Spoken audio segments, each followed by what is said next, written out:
welcome. I am Rosville, and this is Alliance Late Night, episode 5. Thank you for checking me out.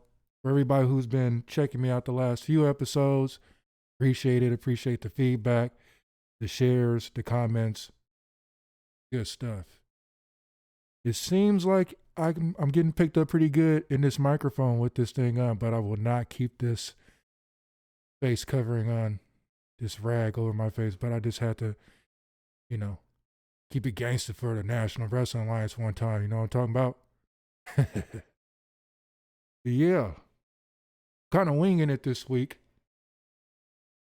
I thought I was going to go and write a whole bunch of notes, do a whole bunch of fact toting, but I'm just not feeling like that. I don't feel like shuffling any papers right now, so I'm just going to be shooting this kind of from the hip.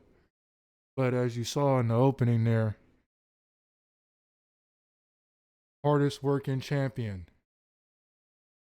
We have the discussions in many chat rooms across the internet, of course, all over Facebook and Twitter and now Blue Sky, which, by the way, I am there. Alliance Late Night, Blue Sky. Thought that the app there was going to be something completely different, but it's exactly like Twitter. So usability is great. I like it. Don't have to relearn the curve. But anyway, that's what we're going to be discussing. The hardest working champion in all of the NWA territories. Now, for the sake of this recording, I do want to let you know that there were some promotions left out as far as review. I don't have NWA Texas represented because they're basically brand new to this territory establishment as far as being visual. I don't know who their champions are except for Markova, TSW, I believe. I also kept this to the single championship belts, no tag teams. World Lead Wrestling, I also left out of this. I have watched a few of their episodes, but not all the way through. So I thought it would be unfair to put them in the conversation, and I don't know enough about that conversation to put them in. So what you saw just right there, that's, of course, who we are familiar with. Tyler Shoup, Jeremiah Plunkett, Vladimir, of course, the world champion, Mims, the national, Kenzie Page, the women's world champion, Billy, Silas Mason, Southeast champion, and JCP. In addition to that, we have the NWA television champion, Carson Drake. We have Kylie Page, JCP women's champion. Now, I have Pretty Boy Smooth there, although he is no longer the Exodus Pro heavyweight champion. He did just recently lose it, and I thought he should still be part of this as far as an evaluation. Next, we have the Exodus Pro Wrestling women's champion, Tiffany Nieves. And over there, to the right of her, we have Big Mama, who is supposed to represent NWA Chicago, if I remember correctly. She is the current reigning, or should I just say the current NWA Women's Television Champion. Now, with all that said, we have this chatter, we have these conversations about who best represents the NWA as far as their workload. I wanted to focus more on that aspect than the technicals in the ring. Because going back to COVID, we saw a shift in the workloads of some of the people who were carrying championship gold. Some didn't go and perform as much as others. Now, we can sit here and we can argue about why or why not. Now, how I view it, every individual during that time, it was their call. Whether you're a conspiracy theorist, whatever, right? It's real, it's not real, the shots are real, they're fake, they're part of the problem, whatever, right? But you and I, just like anybody in the business, had a right to decline any work that may have been coming their way at that time because they were concerned about their well-being. We're talking about professional athletes who have wives, husbands, and children. So at the end of the day, when it comes to their well-being and their health, it doesn't matter what you and me think that they should have been doing during that time. They made the best decisions based on all the factors I just mentioned. Now, coming back up to speed, we have to go down the line and look at the workload. Now, out of all fairness, I'm kind of going to work my way back up to the world champion.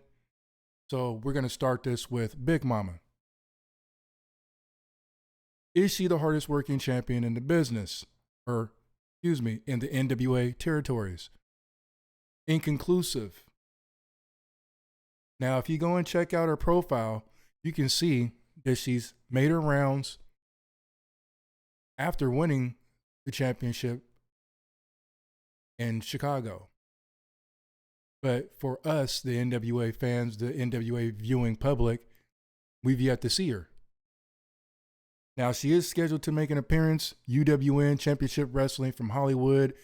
I believe that is on the 25th. Don't quote me on that. We're going to get to that. So if I have the date wrong now, I'll have it corrected before the end of this video. Now, it's cool she's working. It's cool she's working with Mr. Dave Marquez. I like UWN. I like the product. That's great. But it's kind of like, really, NWA? Really? We're gonna get our first real taste of her in the ring, another promotion. Now, I did hear yesterday that she made an appearance, I believe, at 76. I may be wrong. I believe that's what was said. I don't recall that. I don't recall it at all. But long story short, we just don't have enough from her to say that she's the hardest working or the least working because we haven't seen her work. And she's the NWA Women's Champion. Women's Television Champion. Means you're, quote unquote, as they say, the workhorse, right? Well, that's really anybody with a championship belt. That's your reward for your hard work. So anybody with the championship belt is a workhorse. But specifically, the NWA Television Championship, whether it be the men's or the women's, is about consistent appearances, consistent challenges for that championship. And we just haven't seen that yet. So it's no knock against Big Mama. It's something from the company, something from the booking. Maybe she had an injury that wasn't relayed to the viewing public, who have been patiently waiting to see her get in the ring and get down. It'd be nice, an interview, some promos. Sure, she has a phone with a camera. Just turn it on and talk some shit. Let us know you're there. Let us know you still have it. You didn't lose it in the airport. Anything, right? But moving on. Tiffany Nieves. As far as I'm concerned, she's high up in the rankings as far as the workload. She's been making appearances everywhere. She's constantly on an NWA Power. Back and forth with Kinsey, the back and forth with Markova. She's staying relevant,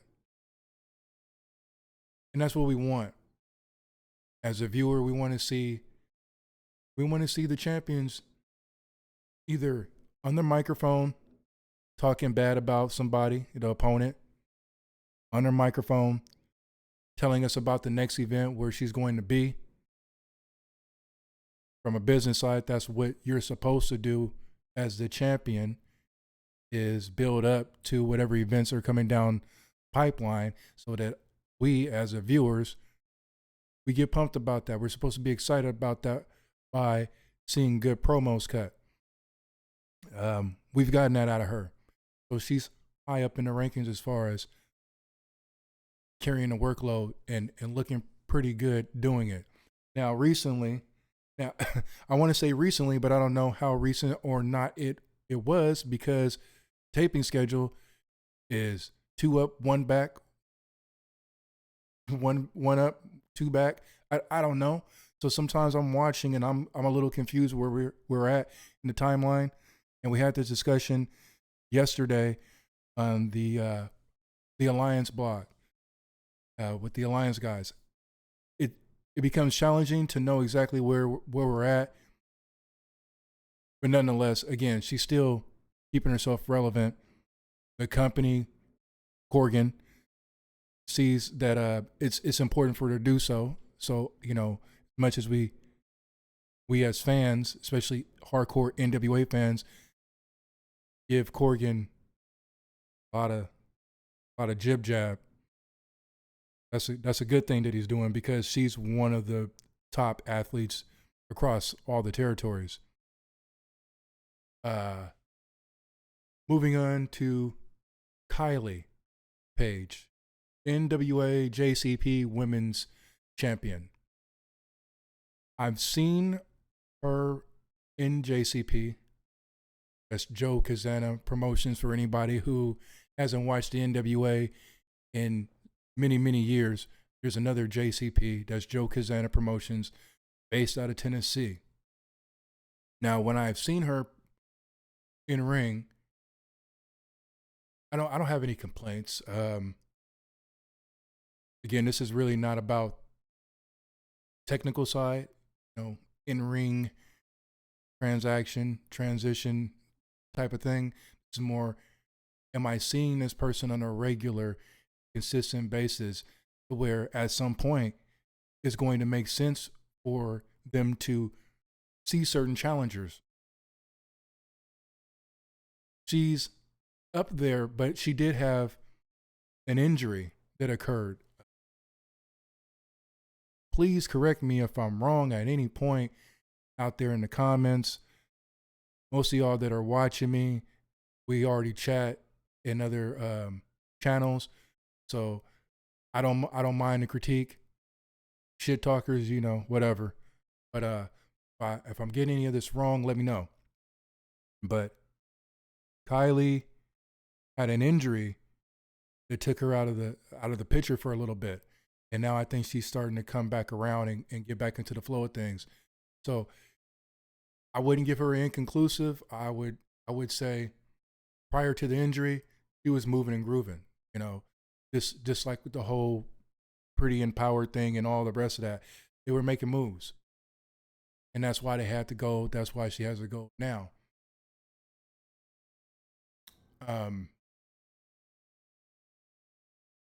It would be nice to see some of these matches, and I'm gonna reiterate this again later. Excuse me. I'm gonna reiterate this again later. It would be nice to see some of these matches that are title defenses for any of these people mentioned, for any of these belt holders. It would be nice to see some of these title defenses. Just a little clip. And I do like the way that NWA Power opens. I like how they were doing the cinematic. This is kind of what's going on, and this is this, and this is that, and doing the clips from the promos. That's one of the better things that they've done with this whole new production that style that they've been doing. That's been a great addition. I would also like to see some type of little clip either at the beginning or maybe after first match where we can see the talents that are going to appear next on Power. Show us, they just had a match last week or they just wrestled, wrestled on Wednesday night or they just wrestled last Friday and this is who it was and this is what went on. So maybe we can start tying these things together when we see the next match happen before us. But there again, we go back to the schedule with taping. It's a little bit difficult to do it that way. So although you can give us the clip, you can give us the clips to let us know and give us a little peek into the travels throughout the territories, but it's going to be difficult tying it into the here and now taping schedule. My opinion, Kylie Page is up there as far as carrying a championship, carrying it well, working, being consistent, making those appearances, putting not only the NWA out there for eyes to see, but also more specifically on JCP because that is her home territory. She gets a plus, thumbs up, whatever you want to say. I have a scoring system. I'm not Meltzer. I don't give 4 and 5 stars because, it's NWA. I'm just going to give you the best score ever because it's just the NWA. No, trying to be realistic here. Carson Drake. He's a little early in his tenure with the belt, in his run, whatever you want to say, right? His assignment is early. Now, he's had some non-title situations, and that's great.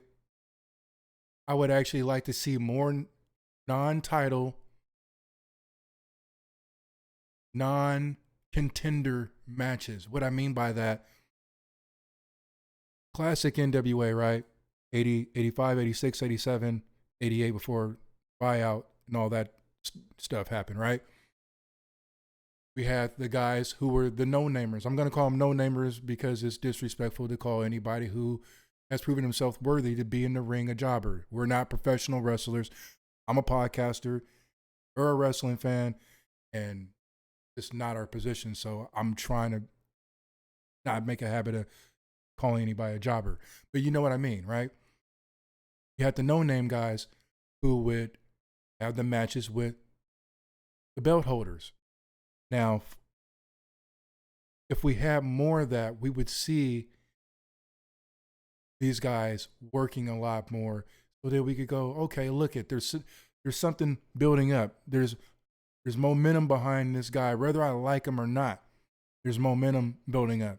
And eventually after they beat 4 or 5 of these no-name guys, fresh out the academy students, somebody's going to come out and go, oh, you've done that and you've done a great job of doing that, but you can't beat me. Right? That's how it works. I like to see some more of that because I feel like people like Carson Drake would benefit greatly from that. Right now, he's on the low end of appearances between JCP and NWA Power. I'm not aware of any other appearances. Also, Crossfire. Let me not forget Crossfire. But like I said, it's early in his run with the NWA Television Championship, so I wouldn't put him up high. If there's a 1 through 10, he's probably going to be about 9. Probably 9 or 8, somewhere down there close to the women's television champion. Kind of the way it is. Playboy, pretty boy, smooth. After losing to Dante Casanova, which I do not have pictured, and the reason I don't have him pictured is because, again, he just won the championship belt. He just won the Exodus Pro championship belt. and doesn't have any defenses, as far as I know. He may have appeared somewhere out there in the Ohio area, but we don't know. We haven't seen it. I haven't heard any word of that. So I thought it was unfair to put him on and into this list. However, with Smooth, he made his rounds. Hate him or love him, talk about his appearance or not. Some of you guys know what I'm talking about when when I say that. Whatever. He made his rounds. He went to the independents with that belt and defended it proudly and on a consistent basis. His social presence was consistent. He was always posting some kind of picture of him traveling or, picture of the ring, proud, what was going on, making little comments about the defenses and whatever. That's part of the, carrying the workload. It's not just being on NWA Power. It's about visibility and being audible. Can we hear and see you on a consistent basis, or where even if I don't like you, I have no choice but to pay attention, and maybe at some point I'm going to start leaning toward, kind of like this guy or gal. I kind of like what they're doing. I kind of like their spill on the mic. Kind of like their swag. But that comes with developing an overall package. And again, hate him or love him, he was putting that package together. He was putting his character together. And we were seeing that come together every appearance and every time he would talk about appearance. There actually was a stat sheet that he had on his page. I believe it was on his personal page. And it showed a list of all his title defenses, everywhere that he took that belt. That's what we're looking for. Not only is that important for him and the company traveling to all the independents, but it builds strength up in the NWA territory system. If you're not traveling around the territories to defend to the undercards or to anybody who feels maybe they're not getting a shot in their territory to get that particular top gold, well, here comes this other guy from Ohio or from wherever or from Tennessee, and they're here acting like I'm not standing here in the way. This creates rivalry. This uplifts the talent, and that's what we're looking for. If you're a real professional wrestling fan that's been watching this for a long time, or you have somebody like a grandfather or your mom or your dad who grew up on this stuff, they'll tell you from experience how it works, and that's how it works. If nobody is being pushed up, if nobody is being lifted up from you being the title holder, the belt holder, we're kind of missing the point. At that point, it becomes you're just walking around with a prop, right? And he didn't walk around with a prop. He put in work.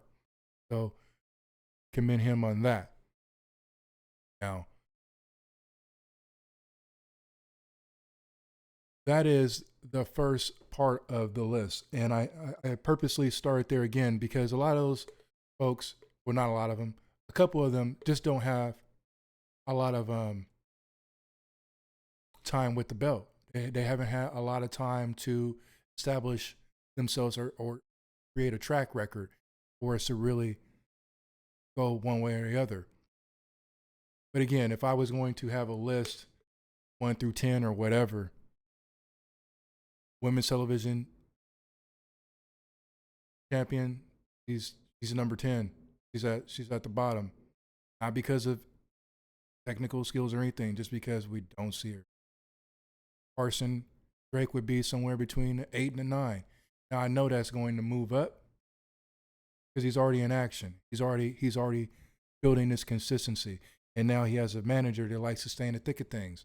So he will rise from my personal little list. Your list is going to look different, From my personal list, he's down there. But he's going to be moving up because he's already doing so.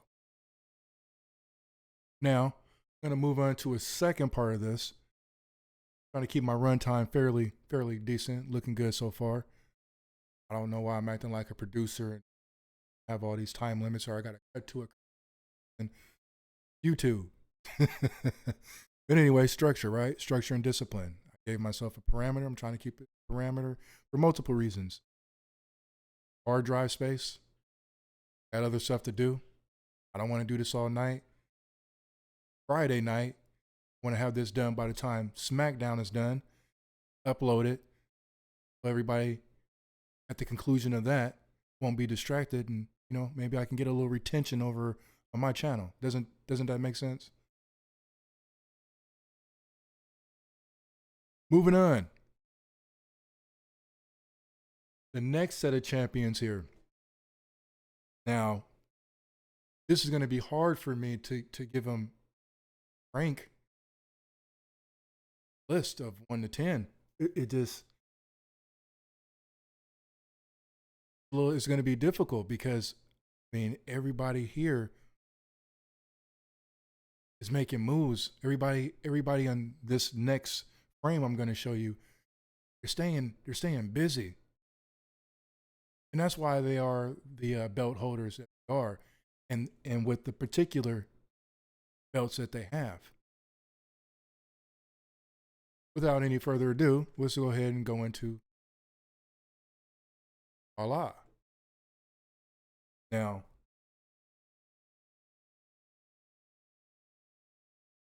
again, just look at this list. Just look at these athletes. And if you're following and paying attention to the NWA across the board, all the promotions, everybody on this list right here, in this frame right here, they're moving and grooving. Moving and grooving. Now, I'm going to start with Tyler Shoop. Train harder, that guy.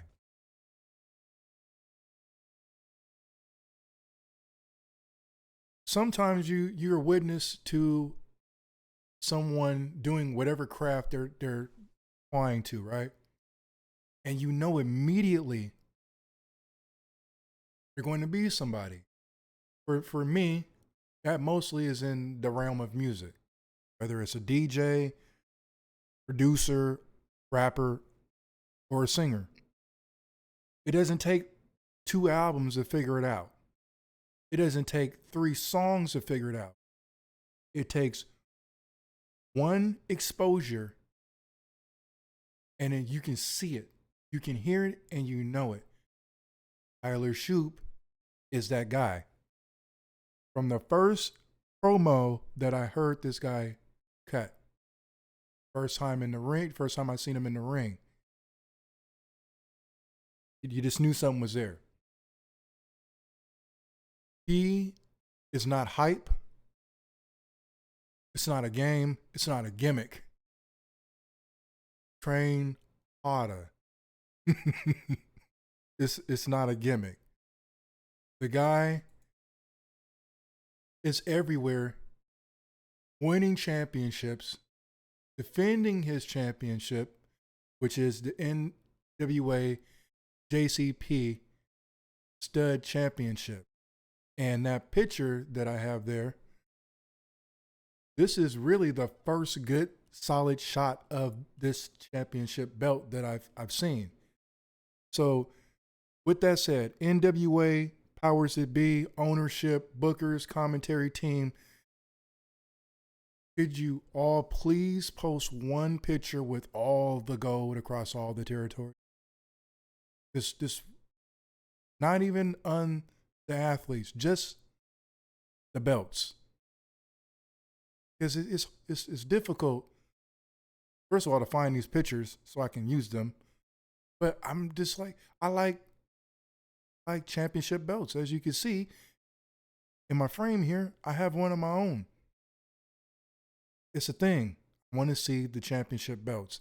So please, NWA staff, powers that be, COOs, CFOs, CEOs, and people who distract deals when he's doing his commentary job, please post a picture of all the championship belts from the territories. It would be greatly appreciated. I'm sure that fans out there would appreciate it as well. You know, us fans, we're kind of fanatical about championship belts. That's why it's such a big business right now. So, yeah. Anyway, Tyler Shoop is, in my opinion, way up on the list. I would put him in the top five easy as far as workload, going out, title defenses, traveling the circuit, traveling the territories, putting his name out there, building his name, raising his own stock. So much so he just made an appearance in AEW. Now, I didn't see the clip myself, but from what I read, it wasn't a long period of time on screen. Doesn't matter. Doesn't matter. Not in this case. His work ethic took him there. He's telling us when he's cutting promos, his work ethic is going to take him there. And it's happening. It's amazing to see. It's amazing to see. The story is writing itself, and I hope it plays out into a beautiful, full of achievement career run for him. And I know he's not going to be in the NWA very much longer. I just know he's not. But it has been nice to witness while he's here. That's for damn sure. So, like I say, he easily would be in my top five. Now, Mims, I'll go to Mims. But yeah, we're not going to talk about the technicals or anything like that. Not that I have anything against his ring skills. I don't like the way he won the belt. Not really. I like the swerve that happened during the match. But actually that wasn't him. That was mixing up the way he won it. But I don't really know where Mims has been traveling. I do know that he visits other nations. Of course, he makes his rounds throughout the territories. Mostly JCP from what I can recall. I would like to see a little bit of step up or a little bit more a little bit more of the company making us aware of other appearances. I know that they're not partners with these independents, right? I understand it. They allow their talent to go there, make some money, put the NWA brand out there, then he comes back home. That's what all of them, right? I understand that. It just would be nice to know somehow, some way. I mean, I'm on this page, but maybe I'm missing something. I like how he went to JCP and built this edge to him prior to winning the national championship. I thought that was smart. I thought it was smart to remove him from power, just here and there, little breaks here and there, and to bring him back in with this changed attitude. That was a smart move. But we're talking about workload. We're talking about promos. We're talking about a presence. We're talking about reaching the people on a consistent basis. And I do like the promos that are cut by him and Black G's. I want to see some more of it. I want to see a lot more of it. I want to see promos cut on a regular basis from that Church's Money camp, which is just those two at this point. But if I may add in, because it's my podcast, Ruthie J, she needs some new friends. She didn't like the one she had. Y'all need a woman in the group. She wants gold. You all like gold. So I'm just throwing that out there, put it in the atmosphere. But I like to see Mims and Black G's, continue to cut those promos a little bit more. And if we could get a little bit more of being aware of the appearances and title defenses that Mims is making out there, or matches that he's having, it'd be great to get a little bit more win of that. Again, I might be missing something. I look at a lot of wrestling all week long, every day. So maybe I'm just not catching it. Anybody in the comments, let me know what am I missing? What title or non-title outside of NWA Power? Let me know. So as far as rankings for him, although he is the NWA national heavyweight champion, I would have him down maybe 6 or 7. Somewhere in there. And maybe my number is off just based on maybe my ignorance of what he's doing as far as the independents out there. We'll see, because somebody's going to let me know what I'm missing. Somebody's going to let me know where I need to look, where I need to pay attention to. Moving on.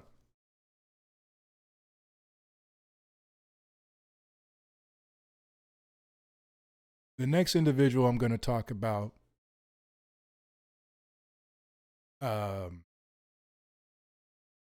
J. Cal at the Alliance Guys really got me to pay more attention to this guy. At first, I just wasn't feeling, at surface level, right? I come from an era where there was guys that were, humongous, buff, and, they look like they could do some damage. Then we have people like Arn Anderson, right?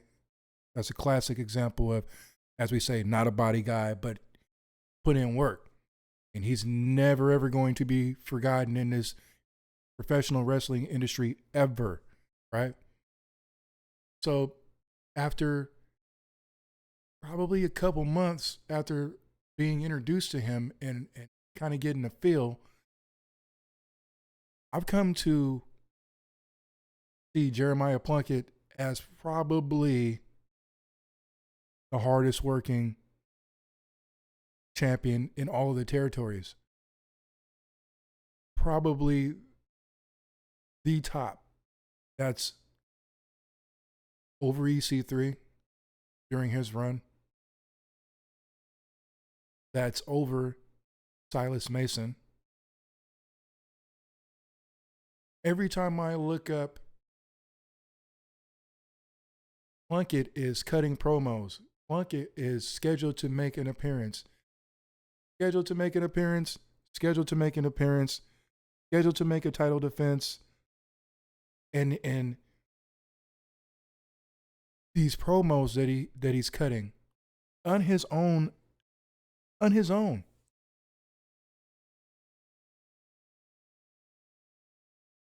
They're great promos. His last match that I saw with Crazy Steve was, I'm glad that I saw it. It should have been on Power. This was a good, solid match. And now that I understand how he gets down and pair that with his schedule, I believe he may be documenting his travels too. I don't know if that's on a channel of his own. I remember seeing something where he was talking about a journal or something like that. Anybody out there in the comments, let me know if he has a channel indeed, or if he's doing clips here and there, like on Facebook or Instagram. But Every time I look up, he's making an appearance somewhere, and his promos are selling on the talent that he's challenging. Now he's talking like he's the champion that he is, but the way he's cutting promos makes me interested in the challenger. People that I've never heard of in my life. Never. The way he's cutting promos makes me believe that they actually might have a chance, but really no chance in hell. And he's doing this as a self-disciplined, self-managed professional wrestler who is attached to the National Wrestling Alliance. The Mid-American champion, Mid-America champion, right? I didn't like that belt at first neither, but that's grown on me too. But sticking with the point of this, I believe that he is probably the hardest working champion in all of the NWA territories right now, and he's not even the world's champion. Not even the world's champion.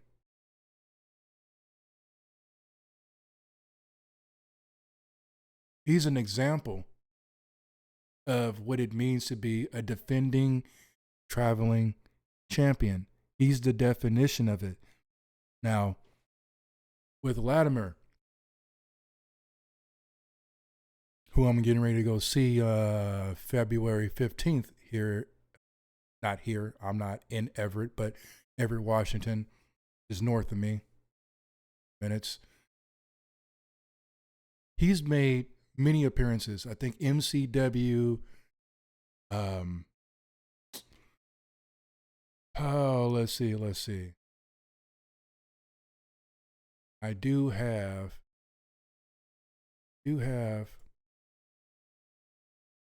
some things open. Plunk it. So I'm over on this reference site, cagematch.net. I don't know how consistent or how accurate this is, right? But I'm just scrolling down slowly, and we're gonna start.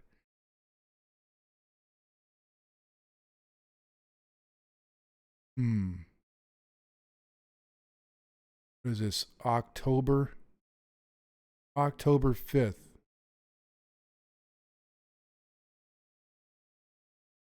Nope, that's too early. That is too early. October 31st. He wins the heavyweight championship.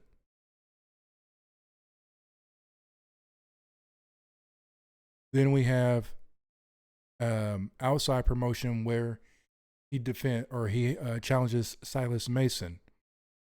Then again, September 27th. Then again,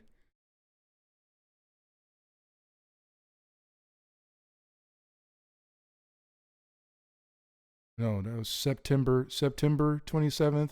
Then October 5th, October 6th, October 18th, October 24th, 26th, November 16th, 23rd, and then just recently defeated Tommy Dreamer. He's busy, right? And this is great to see. This is what we want to see. Now he may not have the out of country trip that I saw here, but I believe that he was scheduled to make an appearance over in the UK. I don't see that listed. I'm just skimming over the list. If he did make that appearance, or if that is something upcoming, let me know in the comments. But as far as a working champion, traveling champion, title or non-title defenses, he's definitely doing a good job of that. It's unfortunate that it seems like during his run he's not popping as much. He's He looks great, excellent shape, power guy. Again, this evaluation is really not about technical side of things, but me personally, I like to see him murdering people in the ring. I want to see devastation because he looks like he brings it.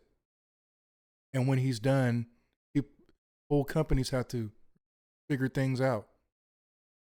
He looks like that. That's my personal take on it. I'm not the booker and I don't have the money and I don't cut the checks. But if I was the booker and I ran the company, that's how I would book him. I mean, you can't feed everybody to him. We can't Goldberg the situation, right? But you get my point. So as far as him being the world's champion, NWA world's champion, holding the granddaddy of them all, I do feel like he's done a great job of putting himself out there into the circuit, traveling, being seen with that championship, and bringing eyes back to the NWA. That's why he has the gold, and he's doing pretty well. Would I necessarily by default put him at number one for the workload? I don't know that I could do that. I think again, I think Plunkett is doing more. I think Plunkett is doing more. This is not a rip on anybody's technical abilities to perform in the ring. Not what this is. So number one and number two spot is a toss up between Latimer and Plunkett, in my opinion. My channel. You can go start a channel, or you can tell me I don't know what the hell I'm talking about in the comments, and tell me that I should take off that stupid hat and a stupid NWA handkerchief around your neck, and you should wrap it up, B, because you don't know nothing about professional wrestling. You can say all that in the comments. That's cool. Just my opinion. And when I'm done with this video and I upload it, I'm going to check my numbers, see if anybody's watching, go share it out and things like that. But I'm not going to lose my breath, lose any sleep for anybody who disagrees. I want you to disagree. I like healthy debate. I like healthy, respectful debate all day. As long as you keep it that way, everything is good over here. You can come and tell me how wrong I am in the most articulate way every Friday night. That's cool with me. Moving on, we move to the women's NWA World Champion, Kenzie Page. Oftentimes, I get the Page sisters' names mixed up. Even when they're in the ring, or I hear them announced, I still mix them up and try to figure out why is this match happening. And then after it's done, I realize because that's not the right Page sister. You're thinking about the other one. Now, in some regards, in hindsight, thinking about it now, I think that my eval of Kylie should be a little bit different. And the reason for that is they're attached to Crossfire Wrestling, Pro, however you want to say wrestling, right? So on top of them making their appearances, defending their championships around the Southern Circuit, for the most part, Florida, Tennessee, everything in between over there, right? Now going out to Texas. On top of that, there's a company to be ran. There's events put together. There's a video crew to get their matches on the title match TV, something like that. So this is a little bit different as far as this evaluation goes, because We're talking about somebody who's not just an in-ring performer and going out and making appearances and holding the belt up high and raising the flag for the NWA. We have somebody who's also doing that from a company ownership standpoint. And that's a lot. I mean, you're going to hear me oftentimes on this channel refer to music event promotions, whether it's hip hop, electronic dance music, which is what I was promoting, you know, that musical area, that musical aspect of the industry. When you are running a company and you're a performer and then you're booking the talent, it wears on you. Burnout will happen very, very quickly. And here we have the NWA World Champion who doesn't seem to be missing a step.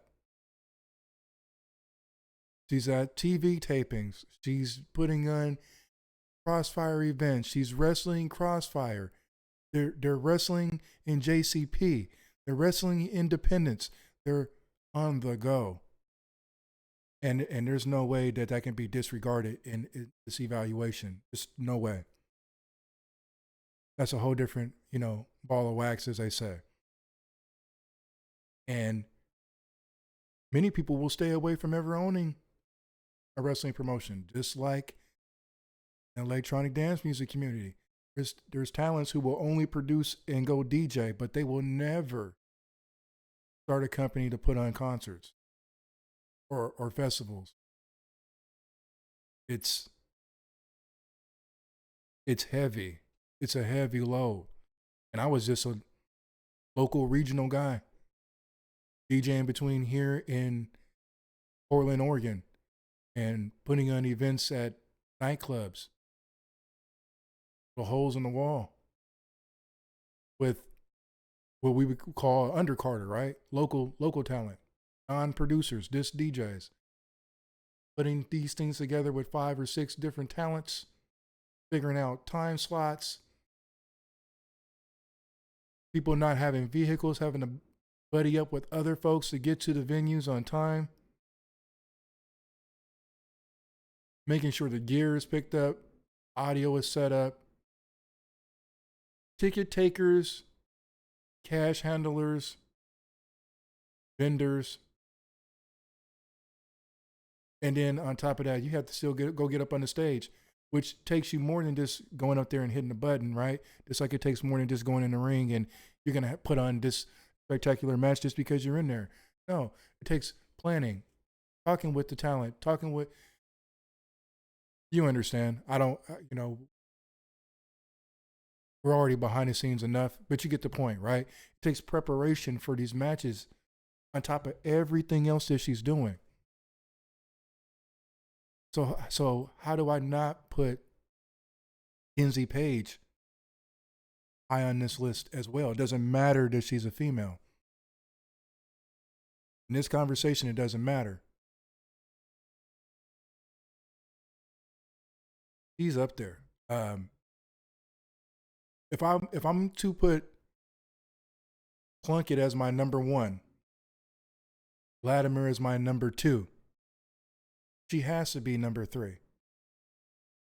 She has to be. And she could easily be number 2. And I'm sure there's plenty of dispute for that for that argument out there, right? And it's a fair debate because everything I just pointed out.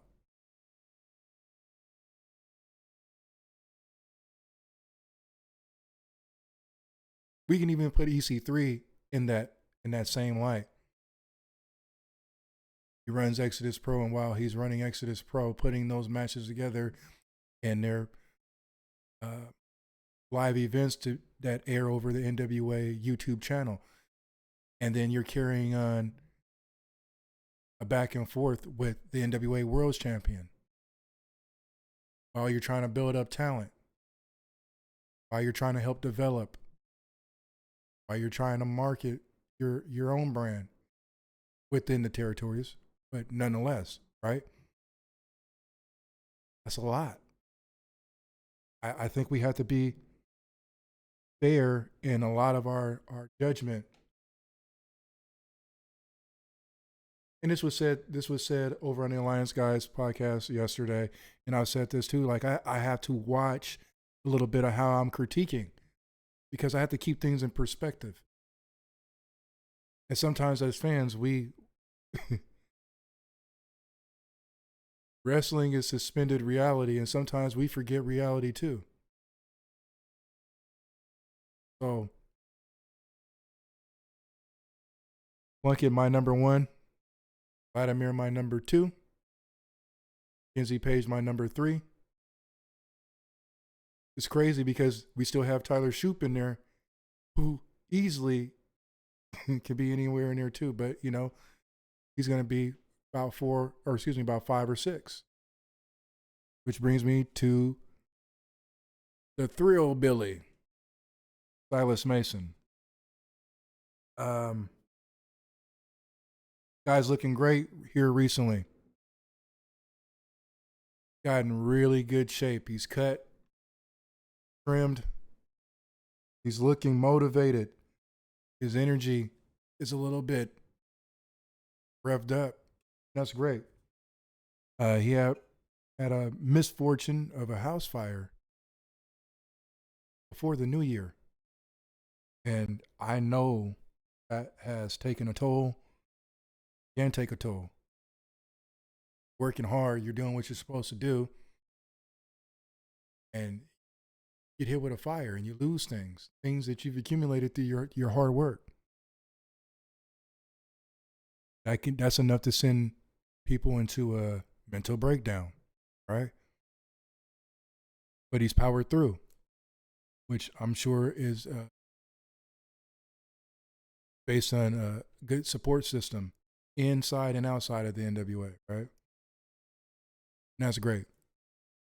It's good to see that he's still moving and grooving. Now, with his appearances, again, I know that he's in JCP. I watch JCP's YouTube channel. He's pretty consistent over there. I would like to see a little bit more happening as far as challengers there for his title.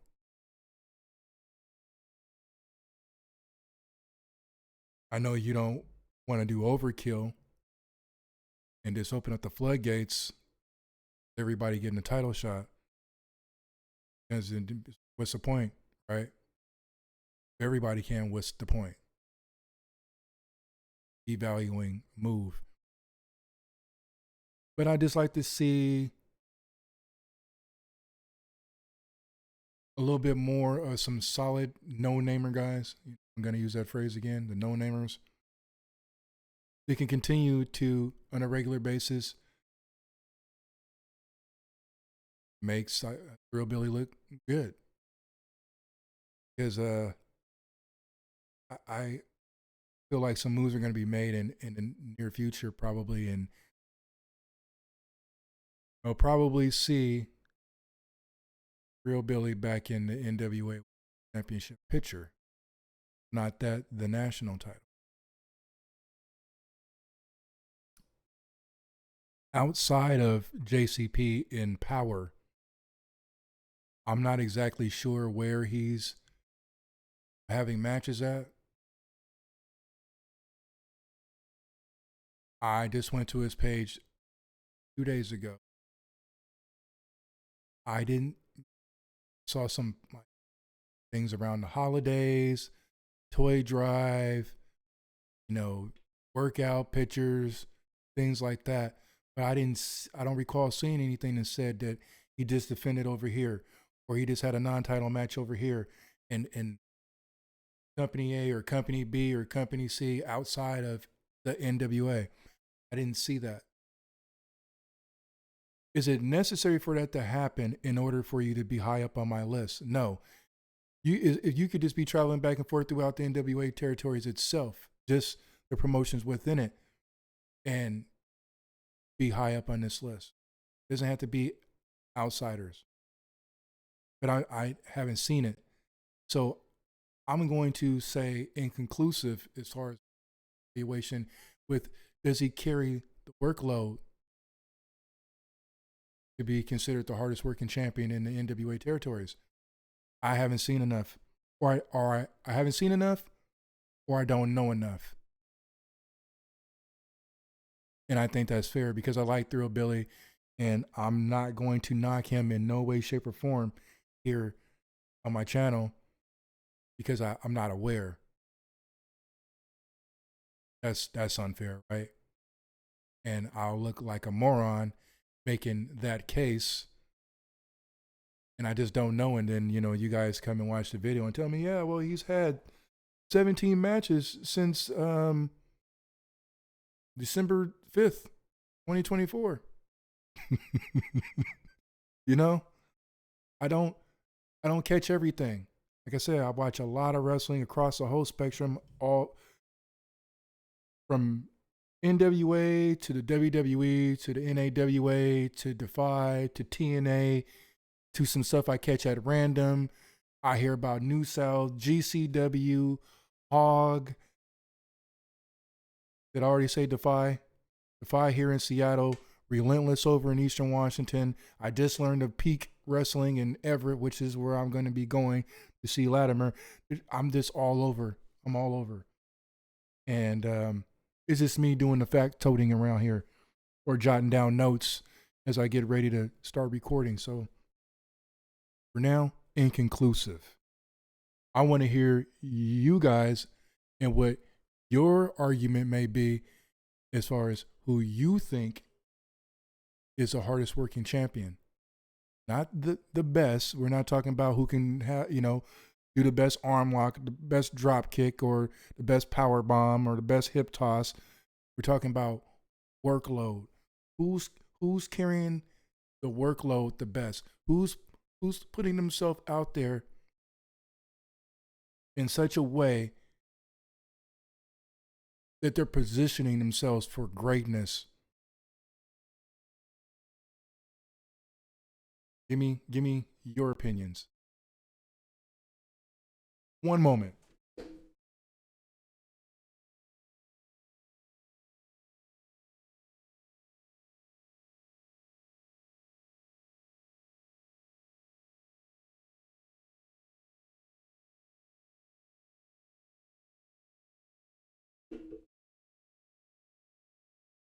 Kind of don't like wearing my headphones when I'm recording, but I feel like if I don't have them on, I'm going to scream into the mic. And when I watch the playback, it's going to be terrible. Like that, like hitting the microphone. But moving on. So I've gotten that part and that portion of this out. I'm going to get into some of the announcements. So coming up here in February, the local promotion. I don't want to call them local. They're only local because they're based out of Seattle. They're more a regional, or if anything, a coastal promotion. They do travel outside of Washington State. They've co-promoted with some other companies that are out there. So I don't want to belittle them, but Defy is the promotion here in Seattle. Seattle's where I'm from. It's not where I reside. Born and raised there. They have an event coming up February 7th called Defy 100th, like as in their 100th episode or their 100th show at the venue, which is Washington Hall. Nicely renovated venue. It's used for all kinds of events, public speakings, and things like that. Back in the day, it was used for raves, and the ravers messed it up, so they can't go there and do anything anymore. I was told they cracked the foundation. I wasn't there for that. That was a little bit before my time. But as you can see here, we have headlining the 500th. Oh, it says it right there on the screen. 8-year anniversary. Now, I don't know where 100. Somebody will explain it to me. Somebody will. But we have in the main event, Kenta, the Defy champion, going against challenger Tony Starks. Now, we all know that Tony has been vocal about situations over at AEW. He's making his independent rounds right now, taking a little something from what we've seen with Cardona, and making his runs to reestablish basically his value. When somebody sits you down on the bench for so long, the public can easily forget that you were of any significance, and that's part of his problem with being over there in AEW. But whatever, right? I don't work for the company. I don't know about nothing about contracts with those guys or any of that. I do know is that this show is February 7th, 8 p.m., Seattle, Washington. And as you can see there on the flyer, it will be live on Triller. I don't know if it's going to be a free event streaming there. Probably not. So go check out defywrestling.com. I believe this event is sold out. Don't take my word for it, but I know that the tickets were going fast. They were going fast. Also scheduled to appear there, Swerve Strickland is going to make an appearance, and there's a 6-man tag match that is the with the Los Desperados. I hope I got that right. And is his name Loco Gringo Loco has made appearances over in MLW. He's part of this 6-way match, and I didn't like that guy per se. I know it's shallow, but he didn't look like much of a wrestler when I first saw him in MLW. But since then, I've shut up about critiquing him because he gets down. You know, he's that lucha style. If that's your cup of tea, that's what that match is going to be. Rapid fire, fast, and a lot of flips. If you're in Seattle, especially, and you've never been to a Defy event, and I want to put emphasis on this. If you've never been to a Defy wrestling event, and you like or you love professional wrestling, you're doing yourself a disservice by not going to a Defy event. If you don't like wrestling because of something that you thought was cheesy or goofy or whatever on one of the bigger promotions when you were watching it on TV, go buy a ticket and go to a Defy event. Go watch a Defy card. Go see how an actual wrestling event is structured when you're there and it's not being taped for TV. There's not a bad seat in the house at Washington Hall. Every seat is a good seat, and if there's only standing room, it's a good seat. I challenge you to go check them out. The first time I went, and keep this in mind, my first wrestling event, I was probably about 7 years old. It was at the Seattle Coliseum, WWF at the time. I saw King Kong Bundy, Big John Studd. I think the Hillbilly guys were there. Ultimate Warrior may have been there. Then I went back to that same arena during the Attitude Era, right? It was cool, especially both of them were cool. Both of them were a great experience. Going as an adult into the Attitude Era, event during that time, that was just, it was madness. It was controlled chaos with a bunch of kids whose parents were okay with them being out of the house and going and enjoying this stuff. And you saw a lot of groups of kids together with older kids. So like older brothers, cousins were watching the younger kids, which I thought was cool. Totally a different time and place today. It's completely different today. Parents got to be there because People are crazy. But that is not the same experience as being in a smaller venue like Washington Hall. And when you hear these guys chop somebody, you feel it. You know, it's not the crowd going, ooh. I saw Fatu chop somebody, and I thought to myself, why are you standing there and doing this job? Why did you choose this profession? Why did you choose this profession where somebody is going to chop you who's that damn big? And this was before Jacob cut the weight. Challenge you. We'll see a matter of fact, and if you're not in Seattle, find your promotion in your area. Go check them out. It's worth the money. It's affordable. You can take the kids, make a day out of it, night out of it, or whatever. Good deal. Moving on to the next event coming up. This is a company that I just learned about.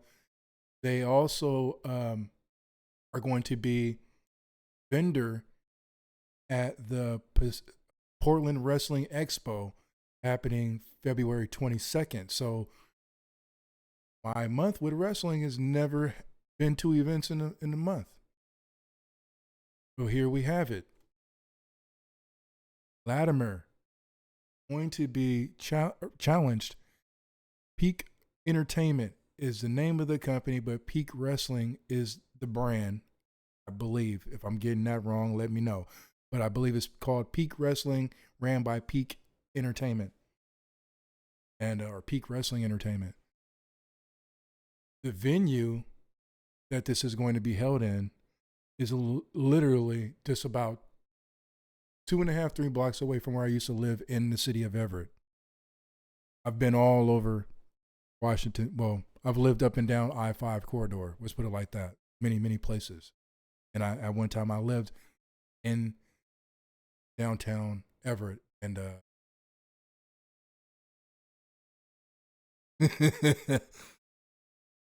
was a youngster moving fast. But nonetheless, it's just down the street from Angel of the Winds Arena, which is where they do indoor football, some other events there. I think basketball was hosted there for a while during one of our venue renovations or something like that. Cool little venue. Last I checked, there was only 3 tickets available, happening February 15th. As you can see on flyer, the ticket prices, general admission generally means standing room. So if you have a medical condition that prohibits or hinders you from standing long periods of time, may be an issue for you. But if not, 3 tickets were left. You look them up, Peak Entertainment, Peak Wrestling Entertainment, and see if there's anything available. I think the tickets were going for, they were $25. It was not much tax with it. So, if you do make a purchase and you actually, you're able to get a ticket, just know that after you make the purchase, you will not get an email. So screenshot and save, take pictures of your proof of receipt, because you will not, I repeat, you will not get a receipt by email. There's no actual tickets. There's no barcode on your screen to, have flashed or whatever when you get to the venue. Basically, you're paying for a roll call. Your name will be on the list. Pretty much how they do it at nightclubs.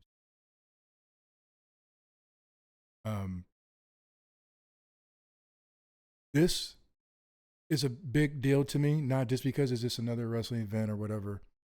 I'm 45 years old. I grew up on NWA. I remember as early as 3 years old watching professional wrestling. NWA has always been it. I have never been able to go to an NWA match as a kid. I have never seen anything sanctioned by the NWA, not even in Portland. I never went to any Portland wrestling events before they shut down, shut their doors. So this, at 45 years old, this is my first time ever seeing an actual NWA World's Heavyweight Champion in the ring.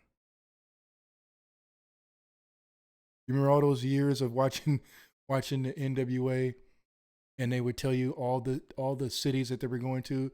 You know, September 28th, we'll be live at the Omni with Dusty and Rick and da da da. And then a week later, they're over here, and then the next week they're in Mississippi, and then the next week they're in Alabama. Always used to wait for it to say Seattle, and when it did, always wanted to go. That was the 80s. Living situation at that time was. I had to read the book about that, but never happened. Never went. I ended up going to a WWF event with my dad, which was great too. So this is gonna be cool. This is gonna be cool. It's kind of like I finally got to make it happen. Hopefully,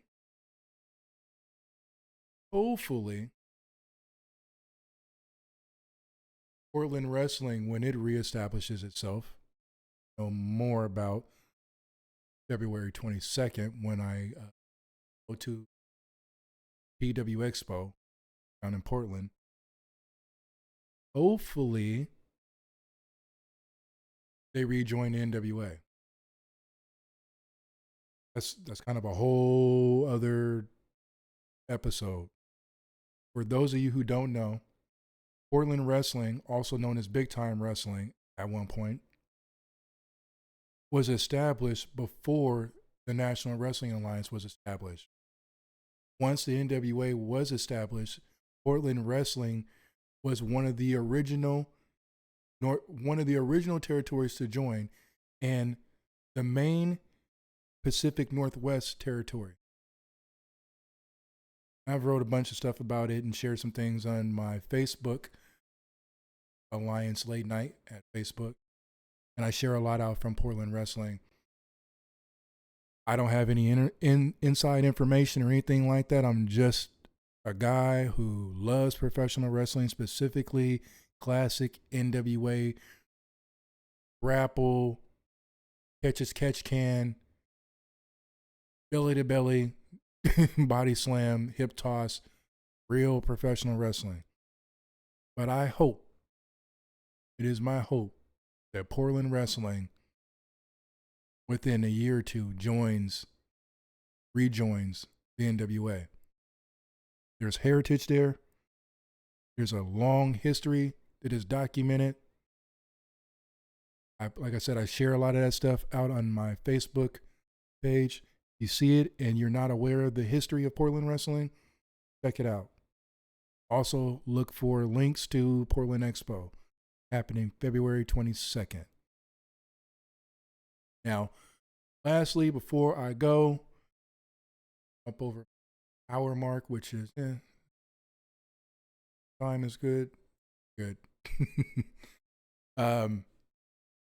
We have an event happening February 25th. United Wrestling Network Championship Wrestling from Hollywood is going to be live at the Improv.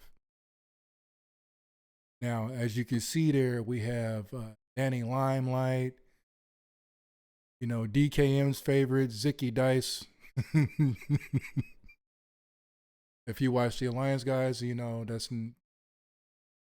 he might stop watching or never watch my podcast now because Scorpio Sky, Slice Boogie, and also down there toward the front, that's Big Mama. Going back to the beginning of my evaluations for the hardest working champion in all of the NWA territories, she hasn't made an appearance since 76, as far as I know. But the first time that we'll get to see her, us NWA fans, is going to be in a UWN program. I'm not against it. Just want to see how she moves, how she grooves, how she gets down. Why did they give her the opportunity to win the Women's NWA Television Championship? If you're in the area, get your tickets now. Go to the show. Have a good time.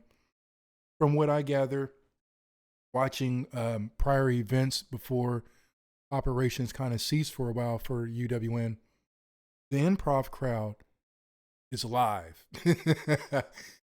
They know how to get into what they're watching.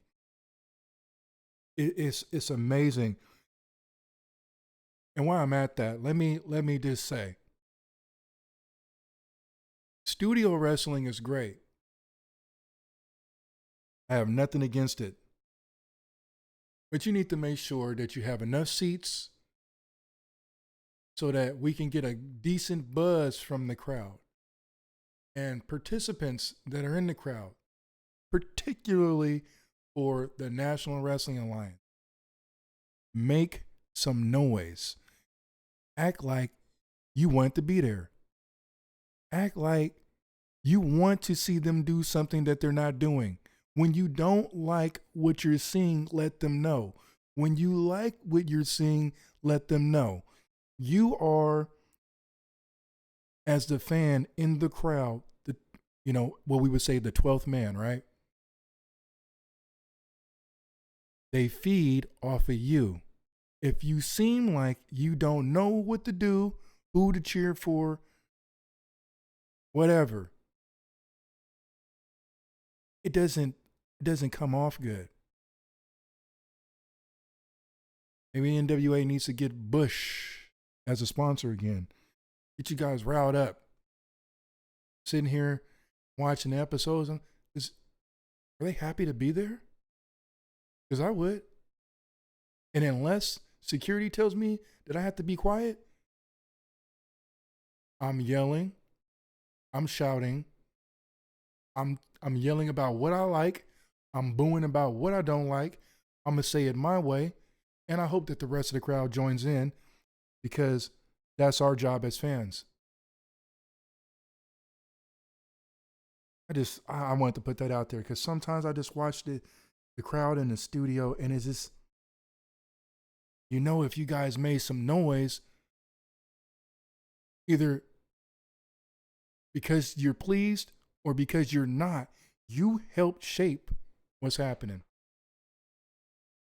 You shape what's happening. You may never be a booker of a promotion ever in your life, but if you see garbage happening and you let them know that you don't want to see this garbage,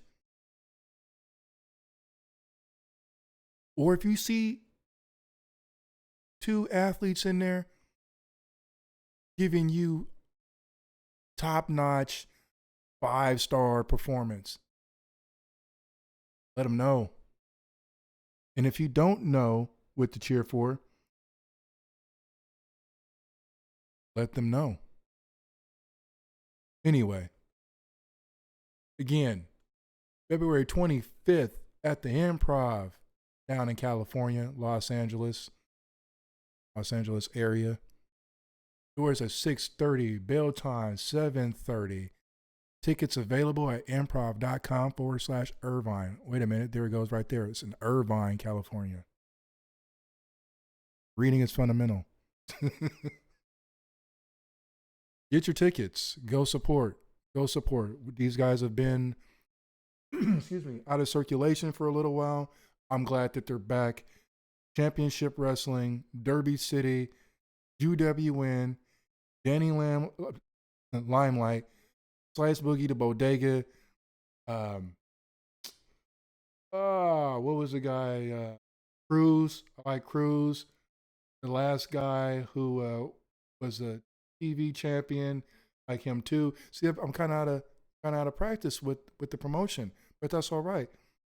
Not only will they be at the Improv on the 25th, I saw something posted by Dave Marquez saying that there's been a second date added. So they have another booking following this already. Also, in addition to that, they're going to be using a new ring mat with sponsorship. If you have a business that you would like to advertise and get exposure during these tapings and these events, go to Dave Marquez's Facebook page. And there he has a diagram, an explanation, and if you want to advertise and become a sponsor of the United Wrestling Network, now is your opportunity. Great opportunity. I would jump on it if I could, but right now is just not the time for me. So I'm going to go ahead and wrap this whole thing up. I got everything out. Wanted to get out. This has been a mostly NWA focused episode, and that was on purpose. Ashe Wrestling had a remix episode that I didn't really want to highlight on here. NAWA, I'll get with them next week.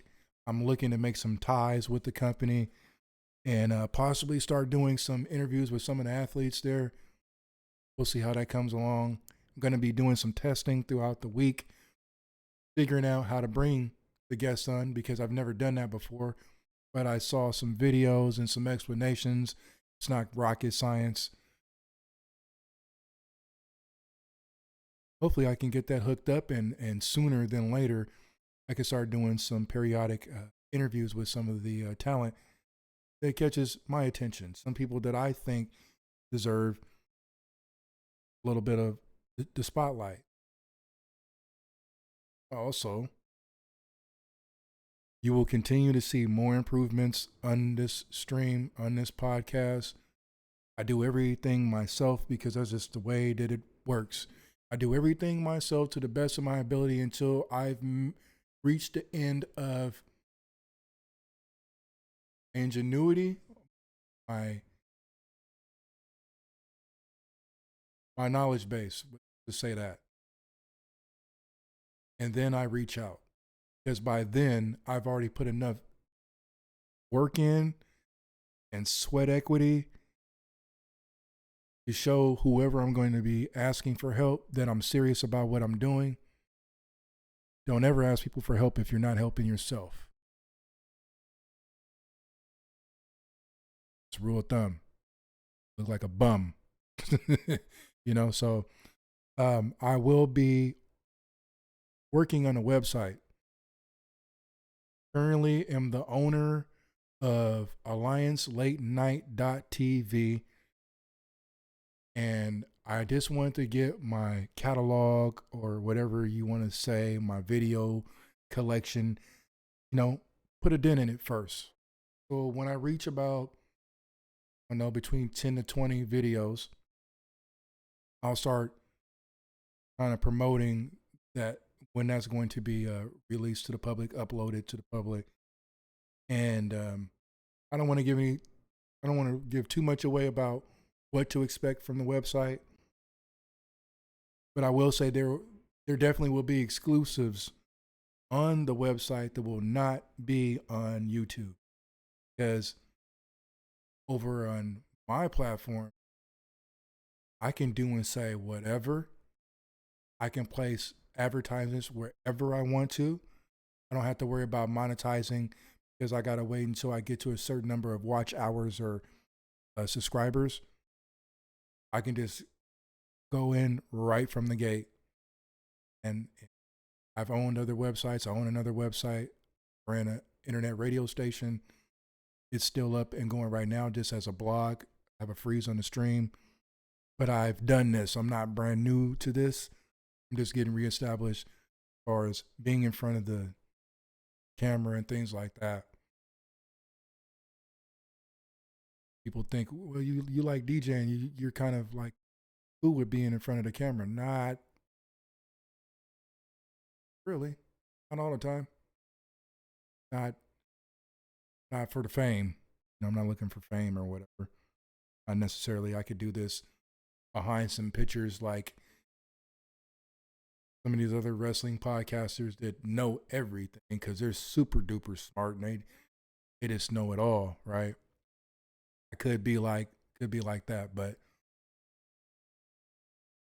I believe my own personal outlook by me exposing my face and showing who I am keeps checks and balances within myself, which keeps me respectful when I'm doing what I'm doing and talking about what I'm talking about. Because there's one thing to critique and say what you believe should have been done, you know, giving your opinion. Then there's another side of that where you're being disrespectful. So by showing my face, this is checks and balances for me. I don't know about anybody else. I know there's a bunch of people all over the internet. They just don't give a shit. They're just gonna, you know, say what they're gonna say, how they're gonna say it. Don't care. Think they're never gonna run into somebody. See, I leave the house. I go outside. I go to events. I go see people. I introduce myself. I'm a people person. And eventually, when you're running your mouth and you're being disrespectful, surprise, aren't you that? Yeah, that's you. Hey, why don't you come let me holler at you for a second? And then we don't see your podcast no more. I'm not going to do that to myself. But anyway, everybody, I am going to wrap it up. This is Rosville, the Alliance Late Night, and episode 5. I got 5 in. Kind of cool. I don't know what to expect all this stuff. I don't even have a I have a direction, but I won't tell you guys. You just have to see it. Better to walk it than talk it. Talk to you guys next week. Gone.